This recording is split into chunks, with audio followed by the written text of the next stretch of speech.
कुछ ऐसी ही है आज की कहानी, जैसी करनी वैसी भरनी की जुबानी। फैक्ट भाई का हेलो, आदाब, प्रणाम, सत श्री अकाल। कर्मा का ये एपिसोड है एक मिसाल। किसी खिलाड़ी को कभी उंगली मत करना, पेपर स्प्रे से पुलिस, अब तू भी डरना। आग लगाने वाले को अगर खुद ही लग जाए आग, बेबी डायपर के कारण भी लग जाती है वाट। मुर्गे की मुंडी जब घूम जाती है, सभी मंजिलों की फट जाती है। ओवर कॉन्फिडेंस की उड़ती है धज्जियां, समय से पहले की जीत तो है एक मिथ्या। फुटपाथ पर गाड़ी चलाने की गुस्ताखी, इंसान भी दांत काटे की मांगे माफी। कर्मा ही है जो करे इंसाफ, बस सब्र करो और नियत रखो साफ। So friends, without any delay, let's watch out the धमाकेदार एपिसोड ऑफ फैक्ट भाई, 10 incidents when karma comes to awful people. Number 1, उंगली मत कर।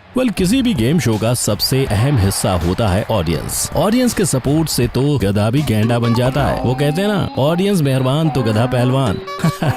लेकिन कभी कभी ये ऑडियंस प्लेयर्स का मनोबल भी तोड़ देती है। बेचारे प्लेयर्स के पास इस टाइप की टीजिंग ऑडियंस को इग्नोर करने के सिवा और कोई चारा भी तो नहीं होता। लेकिन भगवान के घर में देर है, अंधेर नहीं। इस प्रकार के तंज पेश करने वाले ऑडियंस की वाट भगवान स्वयं लगाते हैं। फॉर एग्जाम्पल, ये वीडियो देखिए। जनवरी 26, 2001 में एक आइस हॉकी कंपटीशन हुआ। Chicago Blackhawks versus Colorado Avalanche. Chicago players Steve Sullivan एक हाई स्टीप बेस से गुजरते हुए ऑपोजिट गोल की ओर जा रहे थे, जब ऑडियंस में बैठे एक एवलांचे फैन ने प्लेयर सलिवन का मजाक उड़ाया। एक्चुअली खेल के दौरान सलिवन को नोज इंजरी हुई थी। उनके जख्मों पर मलहम लगाना तो दूर, ये एवलांचे भक्त उनकी खिल्ली उड़ाने लगे। सलिवन जनाब ने तो जैसे तैसे जब्त कर लिया, मगर वक्त ने जब्त करना कहाँ सीखा है। उसके बाद खेल के दौरान बॉल जो है शीशे की दीवार को तोड़कर ऑडियंस में बैठे वही एवलांचे भक्त की नाक पर लग गई। आप मिस्टर भक्त की नाक सलिवन की नाक से ज्यादा तकलीफ दे और बदसूरत दिख रही थी।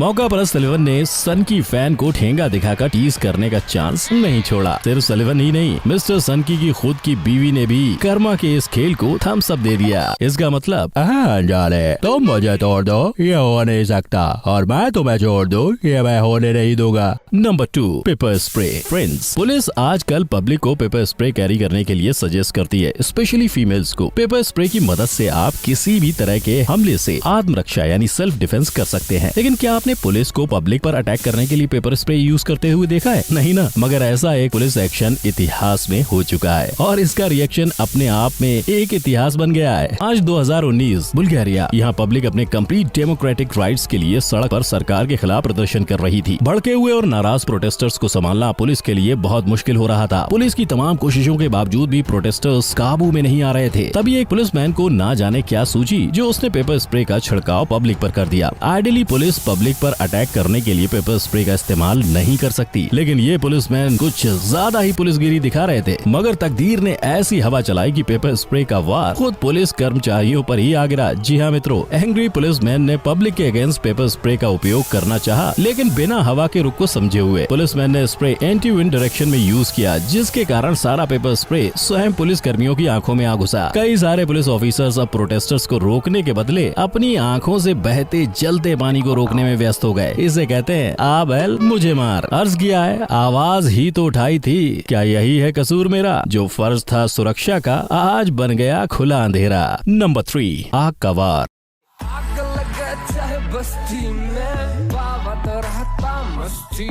कुछ दीवाने करते हैं बदमाशी, मगर पलट जाती है इंसाफ की बाजी। इंग्लैंड, जुलाई 2019। एक आदमी की अजीब शरारत, गैसोलीन से एलए बिल्डिंग को आग लगाने की करी हिमाकत। खिड़की के अंदर इस पगले ने फेंकी चिंगारी, आग का तूफान उठा जैसे कोई बमबारी। बिल्डिंग का हुआ बहुत ज्यादा विनाश, मगर पगले का भी हुआ सर्वनाश। कर्मा का लगा ऐसा तमाचा, जिसने लगाई आग वो खुद ही जल गया आधा। पुलिस के अनुसार उस दिन एलए बिल्डिंग का तकरीबन 23,000 पाउंड का नुकसान हुआ था, लेकिन उन्हें कल्प्रिट को पकड़ने में ज्यादा दिक्कत नहीं हुई होगी, क्योंकि ऐसा आदमी ढूंढना था जिसका हाथ, मुंह और बाल पूरी तरह से जल चुके थे। Number 4, diaper attack. दोस्तों, स्वच्छ भारत अभियान इंडिया में तो सफलतापूर्वक लागू हो गया, किंतु विदेश में अभी भी कुछ कमी रह गई है शायद। अगस्त 2019 में नेशनल हाईवे पर चल रही एक गाड़ी में से अचानक डायपर अटैक हुआ। जी हाँ, इस डायपर में न सिर्फ सुसु की नमी थी, बल्कि पॉटी की गर्मी भी थी। हजारों कार में से एक कार के अंदर से एक डायपर उड़कर बाहर गिरा, या फिर अंदर बैठे बंदे ने अपने बेबी के डायपर को ऑन रोड फेंकने की गुस्ताखी की। क्यों भाई, डस्टबिन में फेंकने की चीज को रोड पे फेंकते हुए तुम्हें शर्म नहीं आती? वेल अगर नहीं आती तो अब से आने लगेगी, क्योंकि ये यूज डायपर चलती कार से रोड पर गिराया था, लेकिन ये जा चिपका पीछे चल रही पुलिस चीफ की ऑफिशियल लाल नीली बत्ती वाली गाड़ी पर। बस फिर गया था। पुलिस ने इस घनघोर अपराध के लिए ड्राइवर को पेनाल्टी और फाइन का लंबा चौड़ा बिल दे मारा। साथ ही सोशल मीडिया पर बड़े ही अच्छे से कार ड्राइवर की बेइज्जती भी की। सुधर जाओ लोगों, अच्छे दिन आ गए। कर्मा बदमाशों को मजा चखा रहे हैं। स्वच्छ रखो वातावरण, यही है गुजारिश। जो तोड़ा तुमने कानून, फिर न चलेगी कोई सिफारिश। नंबर 5, मुर्गा ए आजम।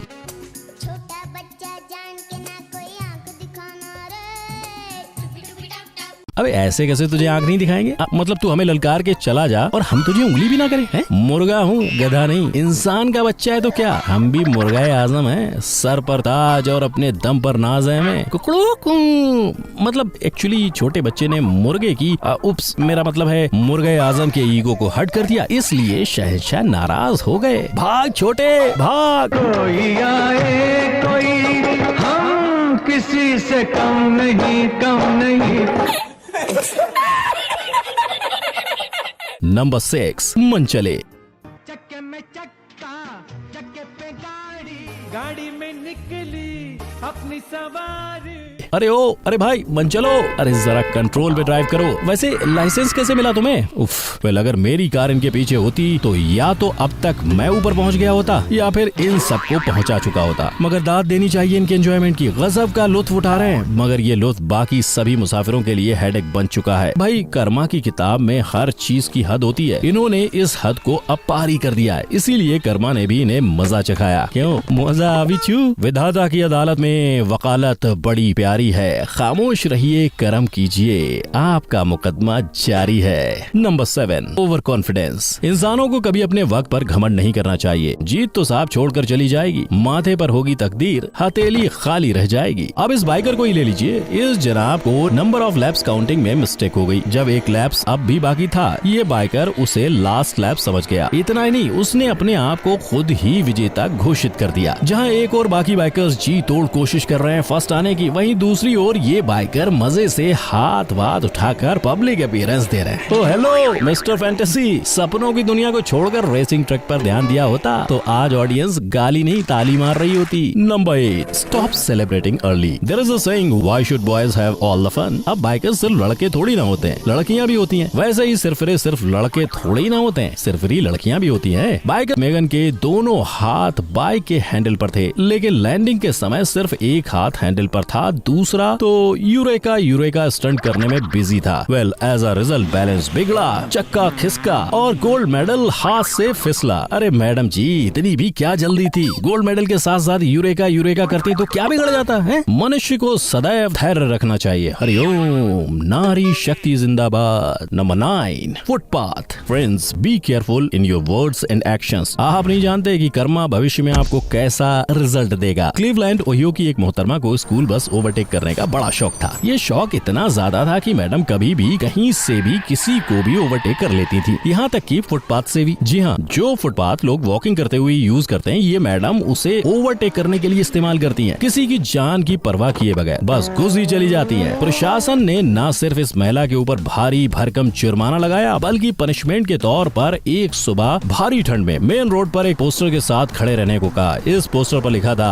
Only an idiot would drive on a sidewalk to avoid a school bus. नारी शक्ति का ऐसा दुरुपयोग मैंने पहले कभी नहीं देखा। आई होप मैडम को अब थोड़ी अकल आ गई होगी। Number 10, every day is not Sunday.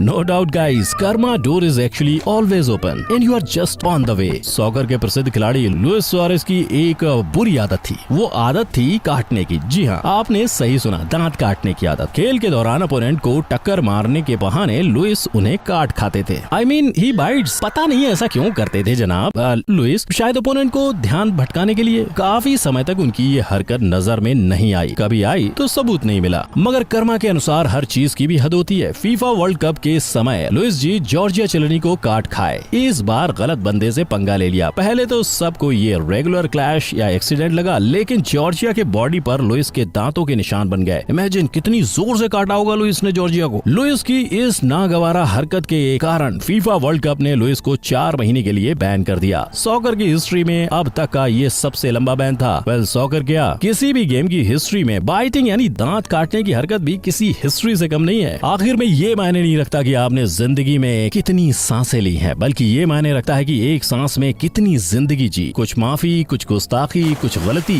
सबक तो तूने बहुत सिखाया है जिंदगी। कर्मा का खेल तो है बड़ा निराला, अंत भला तो सब भला। कुछ ऐसा ही हो अफसाना। होपफुली आपको आज का ये वीडियो मजेदार लगा होगा। Don't forget to like, comment and subscribe. So bye bye, tata, अल्लाह हाफिज, स्टे ट्यून्ड, स्टे सेफ।